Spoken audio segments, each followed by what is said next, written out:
Ladies and gentlemen, back here in downtown Detroit, and I've got something bad to tell you. Fake gold, fake silver. Let's go meet this person in the silver community and find out what happened. Let's go.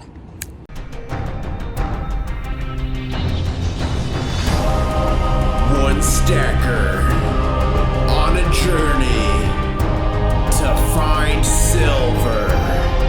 International Stacker.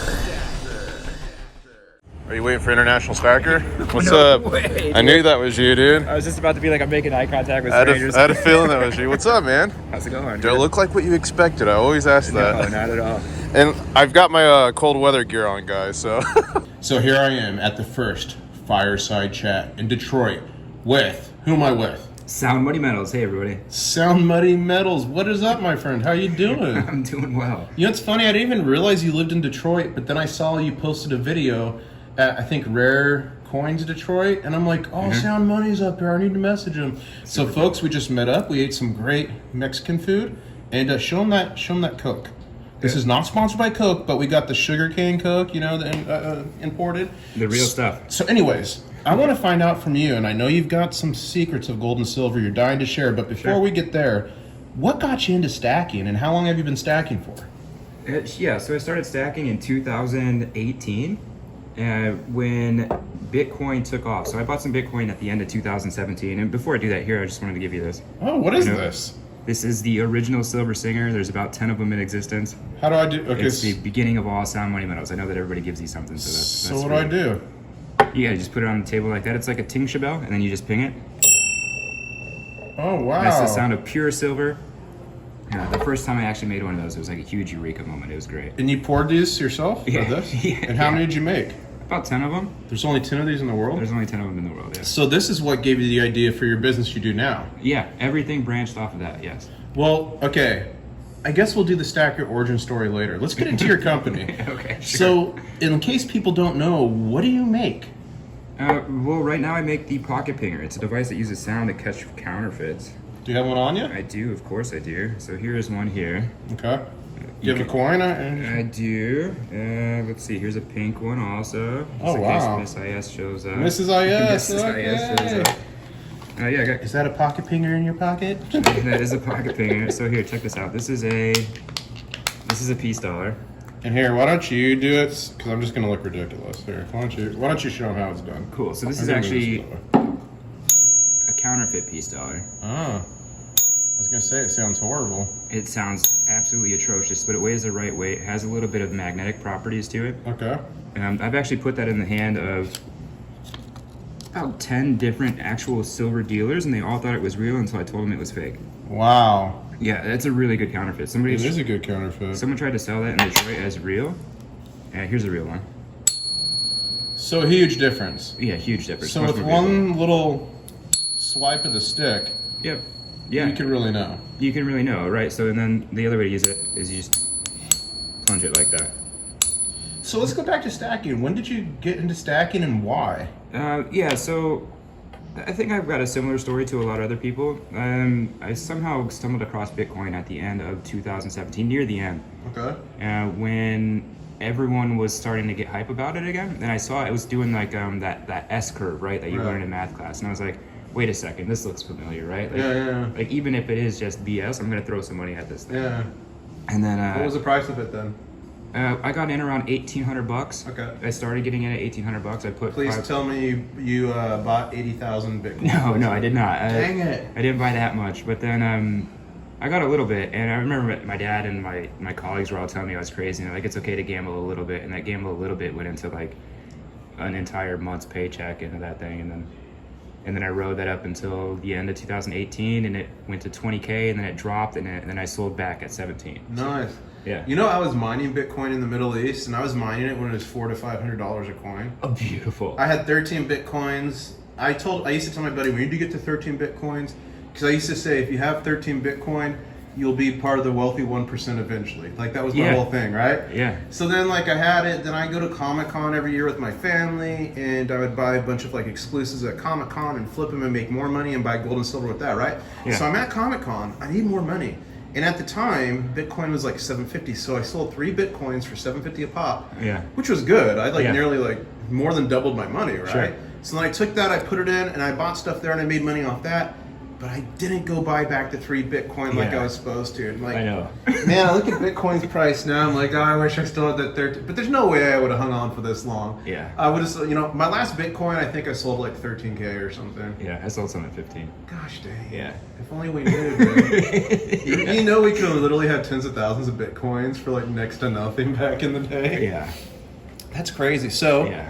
okay, so I kind of hijacked you there. So Bitcoin, you got into Bitcoin, you did well with that, but Got lucky. Absolutely got lucky. It was a gamble that paid off. did that open your eyes to gold and silver? Or? It's interesting how the thing that is trying to replace the US dollar is the same thing that teaches you about gold and silver, right? So like when you go study Bitcoin, the same people that are talking about Bitcoin are talking about hedging inflation and real money, sound money, which is things like gold and silver.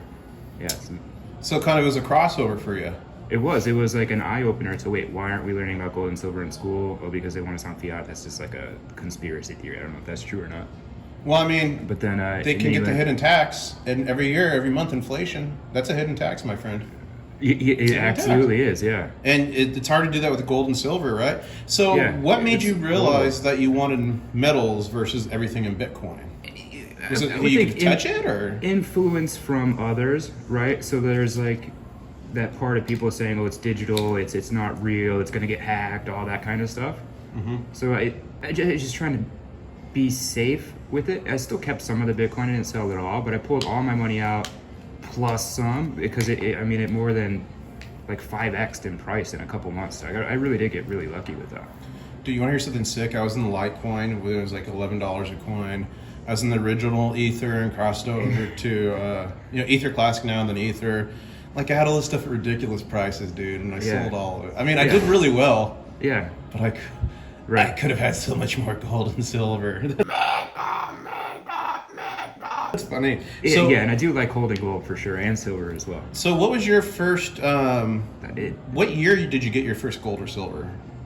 Was it 2018 or? Well, no, I bought a piece of silver at an antique store in probably like 2015, something like that. If that was before I even like really thought about it, I was like, well, that's kind of cool. It was $20 for a 1 ounce bar. Huh. And I just got it, kept it, cut it open, held it, and left it on my desk, And then, and then after that, it was the Bitcoin thing. And then so you started getting into silver, and then you had the idea for this, and so you just wanted to make something that makes noise, or? I was in the shower, and you can ask my girlfriend, I was in the shower, and I was like, just sitting down, letting the water run on me or whatever, and I had an idea to make a silver bell. And then there's like a little cap inside, like a shampoo cap was just sitting on the ground, and I stood up and water fell from like down my nose and right into the center of that shampoo cap. Yeah. And it kind of looked exactly like this. And I remember I was just like insane about it, like not insane, but I became obsessed pretty quickly about it. And I figured, and I learned, and I looked at different shapes, like I would look at lamps and everything, and I was like, what's gonna make the longest resonating sound that you can make, really? And it turns out that Tibetan people actually figured it out, and it's called a tingsha bell. But this shape is all over, right? It looks like lampshades. Like I've got a chandelier that looks like almost that. like a symbol on a drum set. It's like a symbol, sort of. Yeah, exactly. They hang it this way, right? Same kind of thing. Yeah. So So just like massive amounts of energy and thought wasted, maybe. But I was happy with it. So did your girlfriend friend think you're crazy when you're going from this to like this type of stuff? Like, what did she think? Was she like, can you please get a real job? Oh, I actually did have a real job. I had a real job until COVID hit, and then I got laid off. Yeah, I was doing international trade, and then I was director of operations at a prosthetic and orthopedic supplies distribution company. I was jamming, and then I got laid off because all the contracts went out and everything. And I was like, then it was like, what can I do with my life? I was getting paid to stay at home because of unemployment, and I was like, what can I do? So then I taught myself 3D CAD. I started designing these things. Now, these are really, really great tools too. I really love this. Now your company's doing pretty well, right? We're doing okay. Yeah. I mean, yeah, guys, I never know what's happening today or the next day, but this can I'm very literally grateful save for what you. happens every day. This can literally save someone watching hundreds or even thousands of dollars. Yeah, absolutely. I mean, how much do these go for on your site? $20 free shipping, and then another $3 for the stick. You can get them on Amazon and eBay for a couple bucks more. Well, yeah, hey, they're definitely affordable. I've got a gold piece for you here. I wanted to give it to you. Okay. What do you think about that? Does that look real? That looks it looks decent. Should we? Should we check? Yeah, we can check it. Oh, don't tell me it's fake. I bought this from a homeless guy in the corner on the way in here. Let's see what happens. Oh. So here, actually, we can actually test it with the app here. So this is the official companion app to the Pocket Pinger.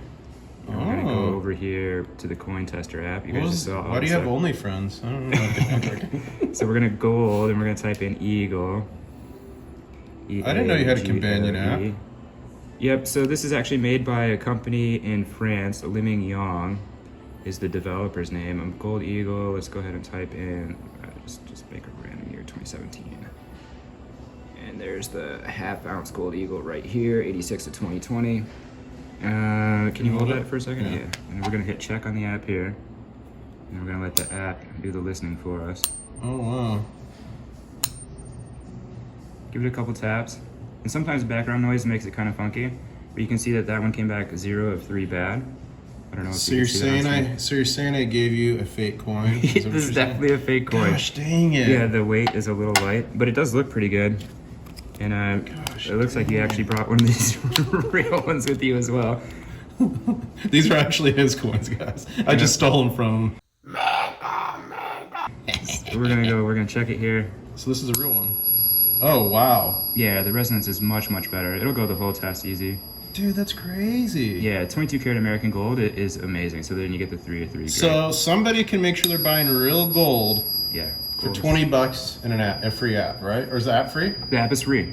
Currently it's free. I've been talking with them about getting a paywall in front of it. I know that they want to do that. Okay. But right now it's free, and if anybody that downloads the app, I'm going to try and say at least make it to where if they don't update to the new one, that they don't have to ever pay for that paywall. Well, dude, thanks for the freaking silver flying saucer here, dude. Yeah. So is this $9.99 or? Yeah, it's 99. It's actually 4 nines, but I write 999 on it just because it's made at home, and you never know if like dirt gets in it or something. Yeah, like something contaminates it. Even though I don't think that it would. But, what is that, like an ounce and a half, or? I think it's like 1.3, but don't get mad if it's 1.2. I really don't know. Oh, you mother it. Okay. So what's on the horizon for your company? What's your thoughts? Like, are you coming out with more products? Or are you focusing only on this? The main focus right now is definitely the Pocket Pinger. Yeah, I'm on it every day, all day. But there are other things I have been thinking about. Other products, and there's an app I want to make that I think could add a lot of value to the community. But for right now, yeah, it's a affordable counterfeit detection with the Pocket Pinger. And it's made in the USA, which I think is freaking awesome. Yeah, and I could have made it in China for about 1/3 the cost, but I wanted to do it in the US. Yeah, so yeah, made in the USA, made right here in Michigan. And you can flip it down too, right? You don't just have to use the wooden mallet, right? Yep, that's right. So there's 2 ways to use it. One is with the stick, and the other one is to press down on the coin's edge. You can see I got a bruise under my thumbnail for separating high-powered magnets. Did you? Yeah. That's funny. One of your new contraptions you're working on, huh? Yeah, so I want to give away some magnets with the people that buy Pocket Pingers. I'm not sure if I'm going to be able to do that. But yeah, I'm trying to find like a good supplier for the N52 rare earth magnets. So where can people find you if they're interested in what you're doing now and interested in maybe news you might be announcing in the future with other products you're doing? So I think Instagram is probably the best place, but I'm on Instagram, Facebook, and YouTube. And guys, go sub them. Help them hit 1,000 subs. That would be cool. Sound Money Metals. Just at Sound Money Metals on all the social platforms. And here's the thing I like, is not only are you making a super cool product, but you are actually a stacker yourself. And it's so cool. That's true. It's so cool when stackers do stuff like this for the community. So not only you're giving back and you're helping, because like all kinds of fake stuff is coming out of China. You know that better than anybody. Yeah. All kinds of fake stuff's coming from there. So the more people we can save from buying fake stuff, the better. And for $20, I mean, my argument, because you know I have a Sigma Metalytics Pro, which is super expensive. It's not on a lot of people's price point. Cost me like $1,400. However, if you're buying gold coins and it saves you from one fake, it's already paid for itself. You know what I mean? If you're buying 1 ounce. And that's right. Yeah. So there are a ton of fakes coming in all the time. I think they just caught like 40,000 fake coins, which is like a pickup truck full of fake coins not too long ago, and that's just what they caught. That's disgusting. Yeah, and every coin shop that I go into has at least 1 or 2 stories of fakes trying to be sold in their store. and some of them actually buy the fakes. Well, a lot of them, I've been in stores where they don't really check well. They're like, They look don't even at it have and- a Sigma, I right? know. Like, how That's is this a crazy. business? You don't have an $800 Sigma, right? Have you ever showed this to a Yeah, there's a dealer and they've liked it? yeah. So I've gone into 6 stores so far. 4 of them took it to sell in their store, and then the other 2 stores, at least one of the employees bought it for Nice. themselves. Yeah. So if because honestly, coin dealers, I think, are some of the hardest customers, the hardest crowd Sure. to impress. You know, they're usually like, whatever. Yeah, So if they're buying it, that's a good sign. Yeah, I mean, they're stores that like know who I am. They're all local. You know, I'm not like going in super cold. Yeah. But yeah, I went to a flea market and every one of them got one too. I didn't even think about this. So there's like 8 stores that have them. But flea market, I'm not sure if it's like a store or not. Cool, man. Well, I want to say thanks for coming today. Great meeting you. I guess I'll give you a freaking Rock. Delta variant fist bump there. Awesome, man. It was a pleasure. What are we going to say, dude? Catch you on the next one. Catch you on the next one. Woo! One stacker.